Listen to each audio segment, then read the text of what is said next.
Hi, my name is Amber Urbain, and I have the privilege of serving as the ISCA Middle School Vice President this year.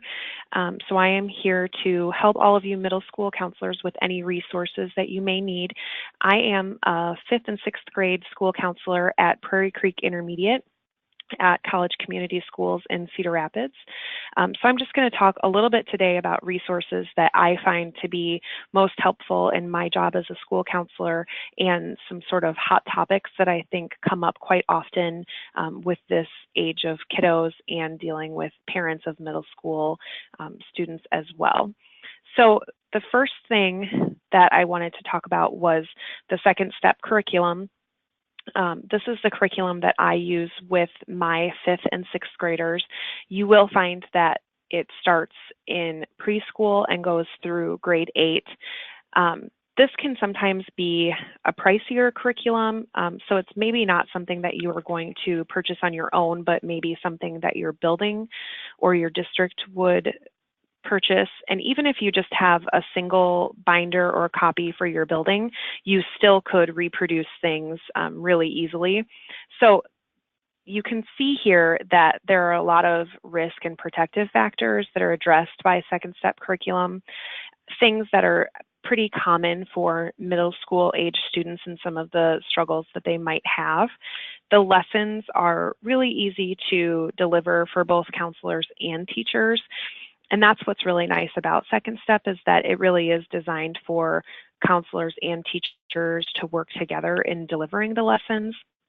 And that really kind of shares the social emotional learning piece for teachers and counselors.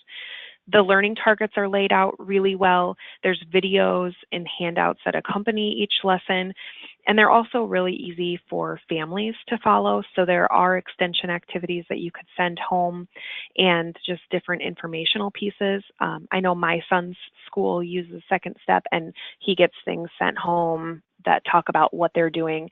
And it's nice to see that part as well. And it's nice for parents to be able to see that. So Second Step is a really great curriculum. On that first slide, it did talk about the website that you can go to, and there are tons of different resources on that website as well that are pretty easy to navigate. And here are the links as well. It does kind of go through the scope and sequence so that you can see everything that is covered. One thing that you will find the middle school does not cover is any sort of career development. So those pieces have to be separate, but otherwise it's a fairly comprehensive part. So the next thing I wanted to talk about, there are a lot of different resources out there for growth mindset. So if you're familiar with Carol Dweck's work with growth mindset, one thing that I tend to use quite often is Train Ugly. And that's just an organization that does trainings and does a lot of different resources with growth mindset, and that's their focus. What I love about Train Ugly is that a lot of the examples and the videos and things like that tie into sports or tie into different activities that middle school age kids tend to be drawn to. I find these resources really easy to engage middle school students, and the videos are just really captivating, and I just really like the resources that are available through Train Ugly. I had the opportunity of listening to Trevor Regan, who is the organization leader at one of our ISCA conferences, and he's very accessible as well if you have questions and things like that. So it's a really great resource to use. This is another one that's also really easy for teachers to use. It's really easy to share this information with parents, and I think that it's relatable for them as well. The next thing is a resource called Fighting Invisible Tigers, and this talks about stress management for teens, and I find that it's pretty applicable still to 5th and 6th graders as well. So if you're on that lower end of middle school, you can still adapt a lot of these things. This addresses long-term and short-term stresses, how teenagers cope with stress, really talks about self-care for teenagers. So that's sometimes a skill that they're lacking. They have this stress, but they're not sure how to deal with it, and they don't have those skills yet. And so this is really helpful for that. Also, there's a lot of explicit instruction, and the strategies are really clearly laid out for kids. So when it talks about life skills of being assertive or building a support system and taking risks, it's really clear. So it helps you as the counselor really kind of go through and figure out, how am I going to teach this to the child? And again, a lot of really easy things to relate back to parents. So that's another great resource to use. I use Smart but Scattered Teens quite often in my work as a middle school counselor. Something that I find comes up a lot with students this age is the executive functioning skill, or kiddos that just kind of have a lack of executive functioning skills. So I find this resource to be super helpful, and you can kind of see there some of the skills that it addresses. It focuses on executive functioning skills. There is a part of it. This book is really geared toward parents and educators as the audience. So there are pieces of this that I have given to parents before of saying, read through this and tell me what you think, or if you actually wanted to loan this resource to a parent, you could. It helps parents kind of evaluate their own parenting style in a really non-threatening way of, like, this is how I parent and this is how it matches up with my teen who doesn't have these executive functioning skills that I just sort of take for granted. It helps us understand, like, why the teenage brain is the way it is.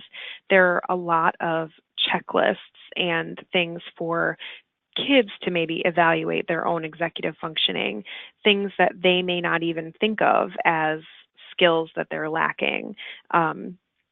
So it's things like impulsivity, working memory, emotional control, lots of different things, planning and prioritizing. Middle schoolers are starting to experience this and get more homework and get more tasks given to them. And if they don't have those executive functioning skills, then middle school tends to be where we start to see some of those issues crop up. So this is a really great resource for that. And not a very expensive one either to access. And if you Google Smart but Scattered Teens, there are a lot of online resources that are attached to this book as well. The next thing that you may be familiar with is zones of regulation. Again, this is one that there are a lot of different resources about. Really, the thing I like about zones of regulation that's really helpful is that the curriculum really can be tailored to almost any age of student, but adult as well. And so a lot of times I feel like it's really easy to adapt this language and this curriculum, because teachers can say, I'm in the red zone or I'm in the green zone and this is how I work through it. And so lots of resources and reproducibles. There's so many different ways to adapt this to a classroom that it's just a really easy thing to teach self-regulation for students and really kind of build that culture of knowing the zones of regulation. Again, this is not a very expensive resource. You can see the link there. A lot of online resources where you maybe wouldn't necessarily have to choose the book. And there's lots of things that you could create in the classroom that would be very inexpensive or as a counselor to use in your language as well. The incredible 5-point scale kind of goes along with zones of regulation in that scaling of where am I at here. The 5-point scale, again, really adaptable to kids of all different ages, and something that a lot of middle school age kids, I think, can wrap their head around. You'll see there that it talks about students with autism spectrum disorders, but this is helpful with any students that really have any struggle with emotional responses or self-regulation. So it's not just targeted toward autism spectrum disorders. The next thing I wanted to talk about is 504, the Section 504 primer for parents, educators, and administrators. This is something that you may get in touch with your District 504 coordinator about, and it may be a resource that they would have to give you. As the counselor in my building, in my district, I am the 504 coordinator, and I think that that's the case for most school counselors. And I know that when I started as a school counselor, I didn't have a lot of resources or experience with 504 plans.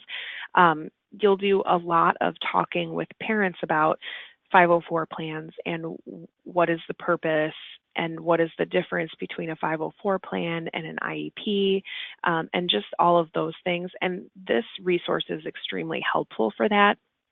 I feel like it kind of helps you go through the talking points for students with disabilities.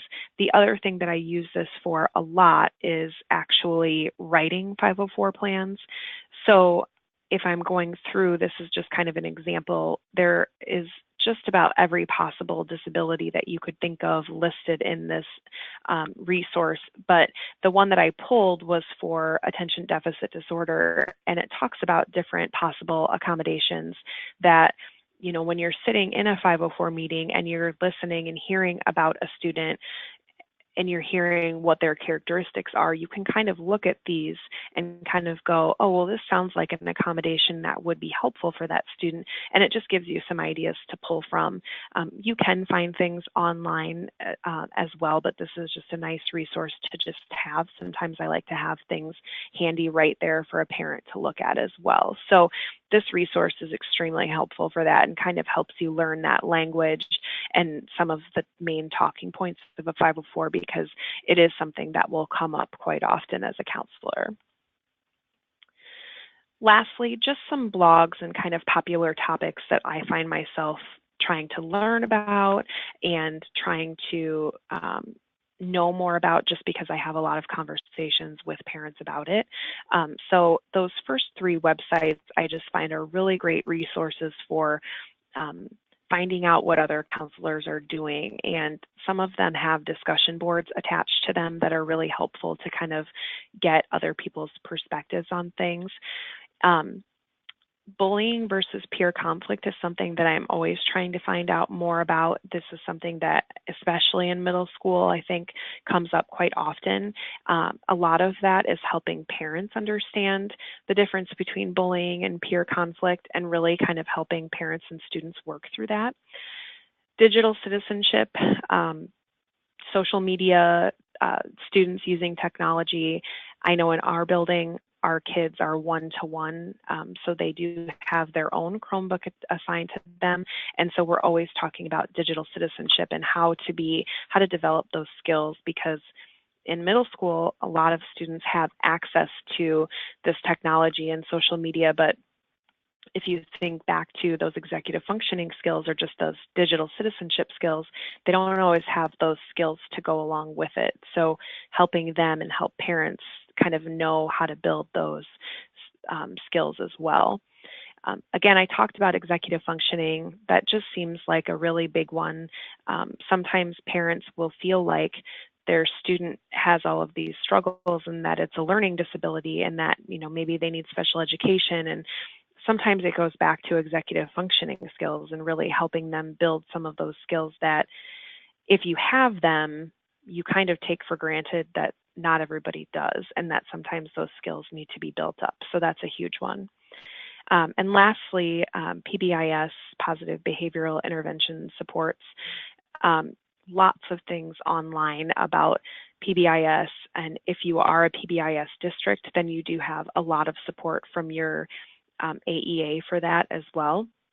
But those are all like really huge talking points and things that you probably want to be able to have some information about, to talk with your community or talk with your building about.